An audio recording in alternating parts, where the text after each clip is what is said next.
My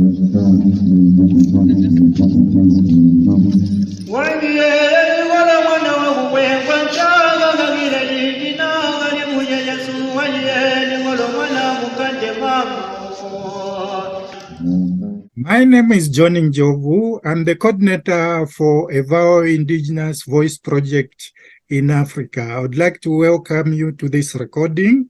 I want to hear from you, your experiences in evaluation, what have been your achievements, your challenges, and what you think about the direction that evaluation is taking in your own country, in Africa, and in the whole world. Maybe we start the interview by knowing who you are. What is your name? Thank you too. My name is Tshala Urbain Bienvenue. So which country are you a citizen of? I'm a citizen of Cameroon. Who are your employers? I'm currently working as an independent consultant. Are you a member of EVOPE? Cameroonian Evaluation Association, CADEA. I've been former president of the Cameroon Evaluation Association for 6 years as president, and also former member of the African Evaluation Association board of directors, and also as the representative of Central Africa of the board, AfrEa board. Which ethnic group do you belong to? I am from the Eton ethnic group. That is a subgroup of a large group still known as Ekang, which is also found in Gabon and Equatorial Guinea. To you, what does being indigenous mean? For me, being indigenous means identifying with a culture. It is about attachment to cultural values and characteristics, a tradition, a way of organizing society, socio-politically, and so on. For my part, it is less a question of, I can say, of establishing a link of a soil than having a flexible understanding of autochthony that gives a large place to the criterion of self-identification. Do you have a local word meaning evaluation and monitoring? In my native language, although there is no appropriate term of evaluate, by approximation, it can be represented by watch, compare. There is no appropriate word that I can say. Where did you learn that they had their own way of making assessment? As a former member of the AfrEa board, I was often aware of the activities of other networks as EvalIndigenous that I've been aware of EvalIndigenous through AfrEa. In your ethnic group, do you have indigenous practices on evaluation? Not at all. Okay. But as I said before, formally we don't have monitoring practice. In your usual evaluation practice, who is in charge of the evaluations? Who commissions them and does them? I have been practicing in evaluation for about 20 years. And strange as it may seem, almost all the evaluations have been carried out have been commissioned by donors. Is it a coincidence? I don't think so. In most cases, and almost conventionally, evaluations are included in the project's multi-annual, a program of activities during the design phase. When the time comes, the aim is to satisfy the requirement rather than to demonstrate a desire to assess implementation, and even less to draw the necessary lessons from it. In most development project evaluations, a participatory approach is desirable and even recommended. Unfortunately, we will find that the people involved in implementation, particularly the members of the project coordination unit, are not interested in it. They can barely give the evaluator a bit of their time. The beneficiaries, very often because they have not been involved in the implementation of the project, are not in position to contribute any added value to the evaluation. The last straw is when the project manager understands very little about evaluation. Allow me to recount a few anecdotes from my experience as evaluator. First, during an evaluation mission for a World Bank project where 70% of the budget was allocated to infrastructure work, the monitoring and evaluation manager told me that the coordinator had once said to her, if you had to sack certain people in this project, it will be you first, because I don't see how important you are here. That is the end of the quote. Moreover, the component managers had more days of field mission than she did. Not to say that she hardly ever went on mission. It was usually during supervisory missions that she had some information on project activities. Curious. Second anecdote.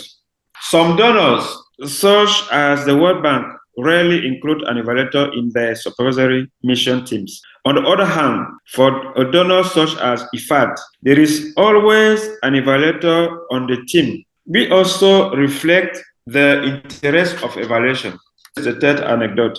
In one midterm evaluation of a World Bank project in its third year of implementation, the mission found that the project was being implemented without a monitoring and evaluation manual.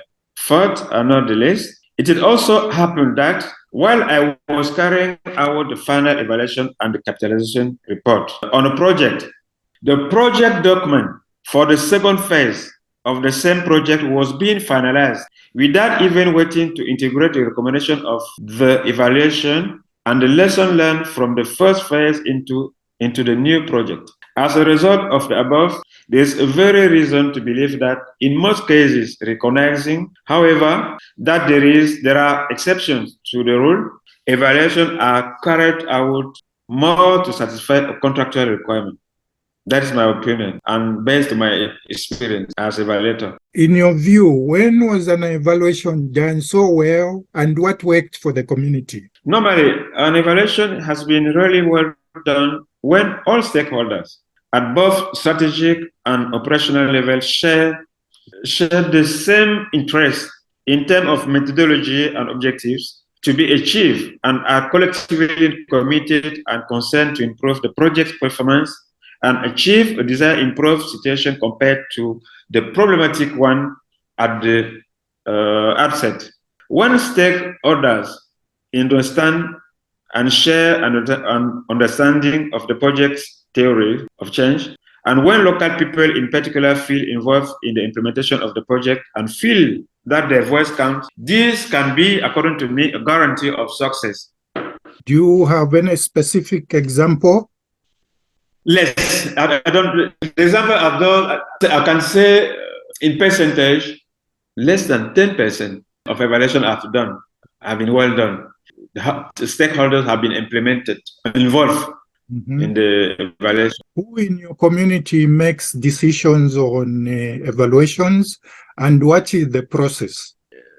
Generally, it is the founders, and that is the main problem we face, and it is very regrettable to say so. Have good evaluation practices been recorded by VOPEs or by the people themselves? The initiative to document good practice in evaluation is generally taken by public authority. That's normally donor or non-governmental organization.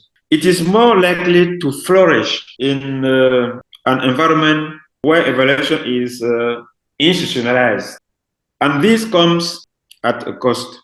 It has to be said that they are rare, and in my professional environment, where the practice of evaluation is not regulated. What else do you find as a challenge, especially as an Indigenous evaluator in the evaluation practice? We face a number of challenges linked to the absence of an institutional framework for evaluation. At the first level, an environment characterized by the absence of an evaluation culture with the following consequences. First, little consideration given to the evaluation function. Second, the absence of professionalization, which means that anyone can claim to be an evaluator. Third, inadequacy of specialized institutions, and so on. That is the main reason I can list there. At the second level, there is the failure to take account of certain cultural values in the evaluation criteria in order to show, for example, that understanding of the notion of development is not a one-size-fits-all approach. This will continue as long as the evaluation process is dominated by donors. What do you expect from EvalIndigenous in the development of the practice of monitoring and evaluation? In my opinion, the first action without which nothing is possible is the popularization of the evaluation function. This will require EvalIndigenous to align itself with all actions and initiatives aimed at promoting the institutionalization of evaluation. Only then will it be possible to envisage other actions such as integration of cultural values into evaluation processes. AfrEa, as far as I know, has been involved for several years in promoting evaluation made in Africa. This initiative is struggling to thrive in an environment where the culture of evaluation is absent. That is the main problem. And is there any specific help that it can give you to resolve some of the challenges? If we remove the obstacle of institutionalizing evaluation, I am convinced that the rest will follow. It is through a systemic approach that this challenge will be met, not through individualized approaches. However, it will also be beneficial to disseminate the standards of African evaluation to evaluation practitioners so as to build up a critical mass of African experts on this subject and to be able to envisage an action plan for its dissemination on a large scale.